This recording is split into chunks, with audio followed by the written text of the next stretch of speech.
The Disc Room Game Jam, where you have to make a game inspired by Disc Room, a game where you explore Soviet-filled rooms, taking place from October 16th to October 31st, with the simple objective of making a game with discs and rooms.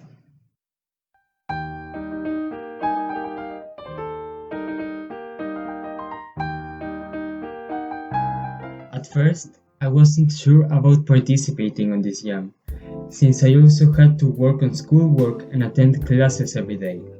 The jam started, and I still had no intentions of participating, but 4 days later, I finally decided that I would participate.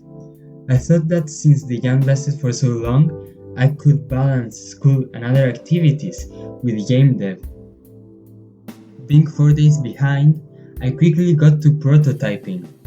I wanted to make some sort of platformer, so I quickly jumped into Godot and implemented basic platforming mechanics.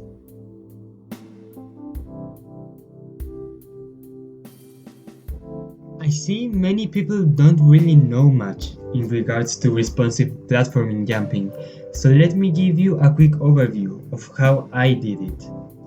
Here is the jump arc, slowed down. You can see that one side of the arc is shorter than the other. This is because stronger gravity is applied when falling than when rising. It may sound weird, but it's actually common practice. As for the variable height, it's simple. When you release the jump button, your vertical velocity is set to a specific upwards value, which makes it feel responsive, but also not too quick to the point where it becomes violent. So now I had basic platforming, but I wanted something better. I didn't want to have just a simple platformer.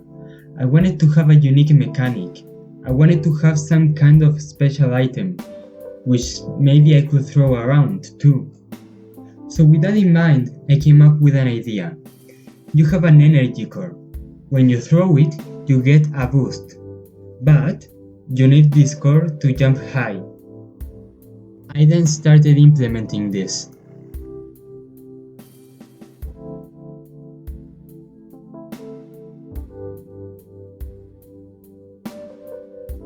With the basic mechanics implemented, I hopped into Sprite and made some player sprites, as well as a basic tileset which I will use to build the levels.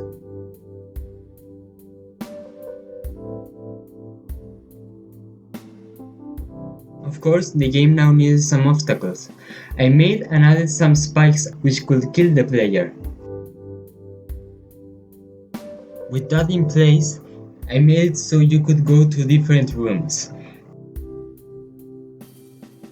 I now had the most basic stuff implemented, but I needed elements that used the unique core mechanic if I wanted this to be any fun. The first thing I did was add a door, which could be opened with a lever. This gave birth to the first puzzle in the game. Next up, I added another way to open doors, with an energy plate that would be activated by the energy core.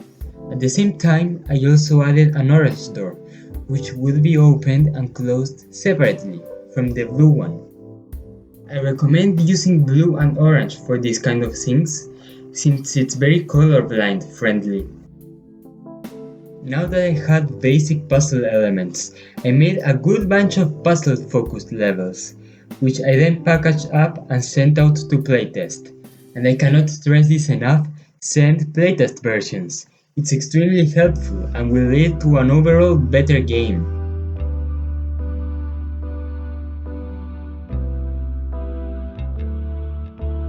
If you've made it this far into the video, please consider subscribing. It shows me that people enjoy what I'm doing and makes me want to continue doing it. At this point, the game was having a bit of an existential crisis. Originally, I wanted it to be action focused, with a unique mechanic that would enhance the experience. But so far, I only have a puzzle game. Not a bad one, but it doesn't have any hint of action. So, I decided that I would finally start adding action elements. So I finally started implementing proper sublets, so now they could move from one place to another in a rhythm. I then quickly added some sound effects, which I made using VFXR, which allows me to create nice sound effects very easily.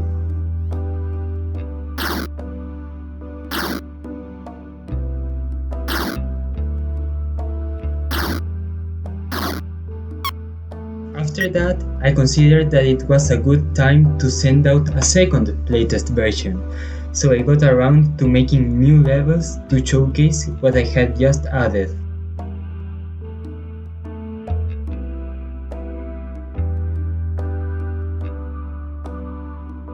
It was also at this point that I added other nice features, such as a title screen and proper transitions between levels.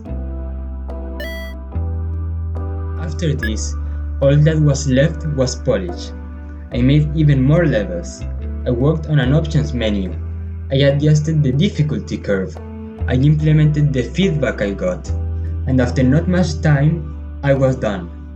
All that was left now was exporting out the game, preparing the easy.io game page, and submitting it. And so, I submitted, just 4 minutes before the deadline.